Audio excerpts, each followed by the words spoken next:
Welcome to the Talk Podcast with ideas strategist Linda Reed Enevar. Talk is where we chat about ideas and inspiration you can use to market your business.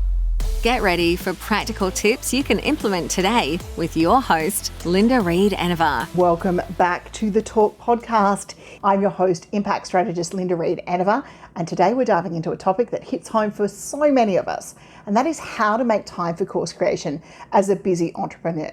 Course creation can open up a world of opportunity for us as entrepreneurs to teach what we know.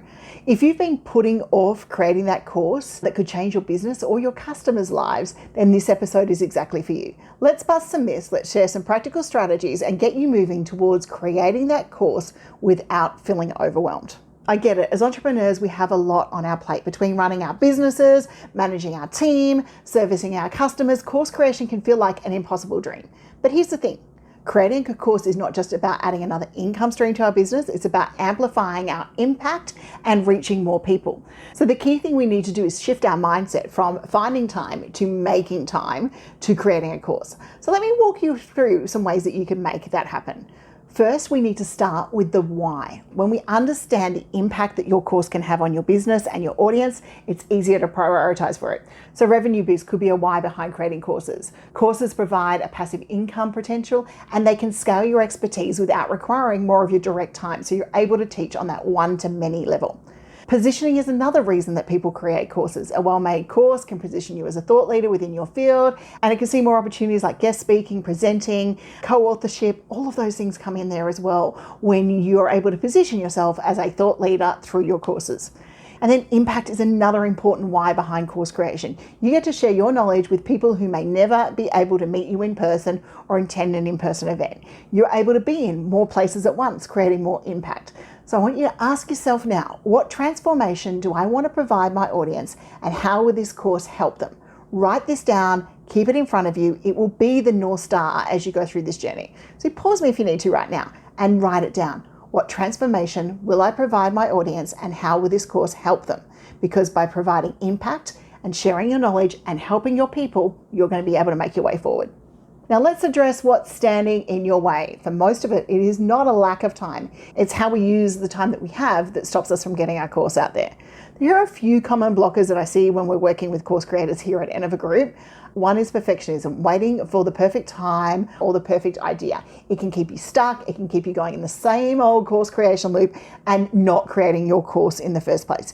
There is no such thing as a perfect course. There is no such thing as a perfect time to launch your course. And there really is no such thing as a perfect idea. But what there is the right idea, the right course, and the right timing for your people. So let's get out of the perfection and embrace perfectly imperfect and start to nut out our course and remember to create the impact for our audience.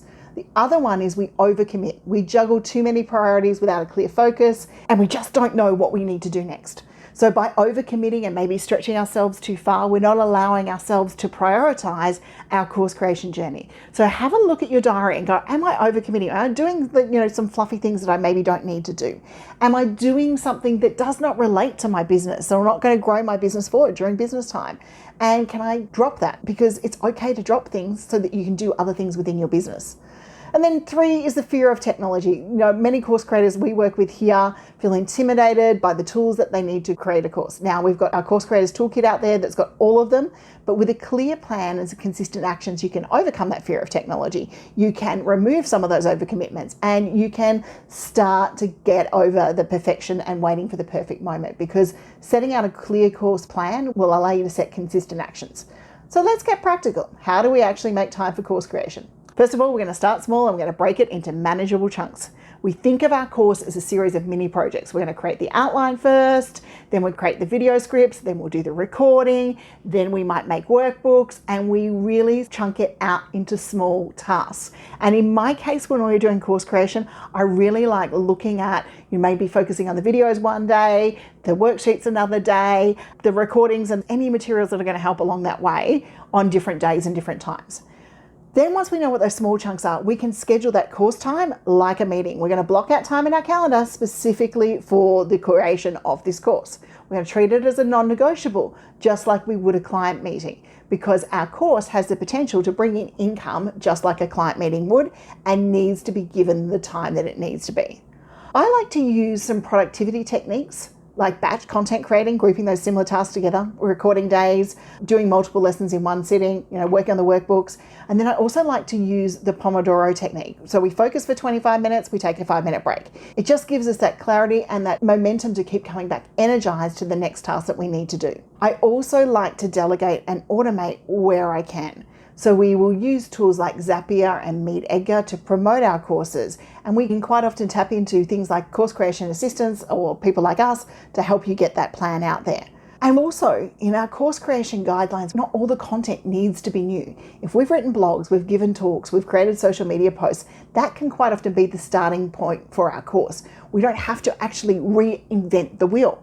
So if you're looking at creating a course, you know what the topic's going to be, you know the impact. First place you look is the existing content and make sure that you can repurpose it. And then for most course creators, this is one that gets in the way. They're excited about creating a course, but then they lose the mojo. So how do we stay motivated? We set milestones and we celebrate those mini wins, like completing the first recording or completing the second recording or crossing all the recordings of the videos off or completing the workbook. Accountability, you can jump inside the Course Creators Circle Facebook group, or you can join our marketing circle to have that little bit more momentum and buddying along the way that will help you, get to the end of your course. You can ask questions and do so.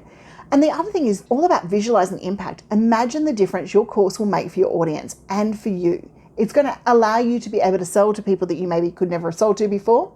And it's going to make an impact for the people who are going to take your course because they wouldn't have had access to this information or opportunity in the way that you teach it without you creating the course.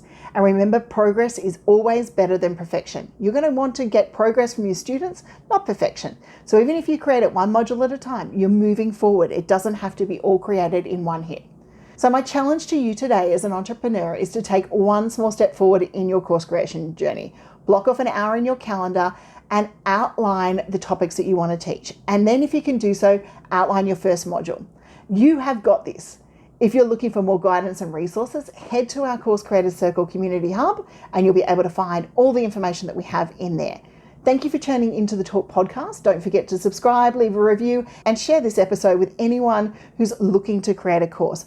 I'm looking forward to hearing what you're planning to teach, so please let me know in the comments. Until next time, keep dreaming big, take action, and share your brilliance with the world through course creation. Thank you for listening to another episode of Talk with Linda Reed Enever. Make sure you subscribe via your favourite podcast app so you don't miss the next great episode. You can find more ideas and inspiration at enevergroup.com.au.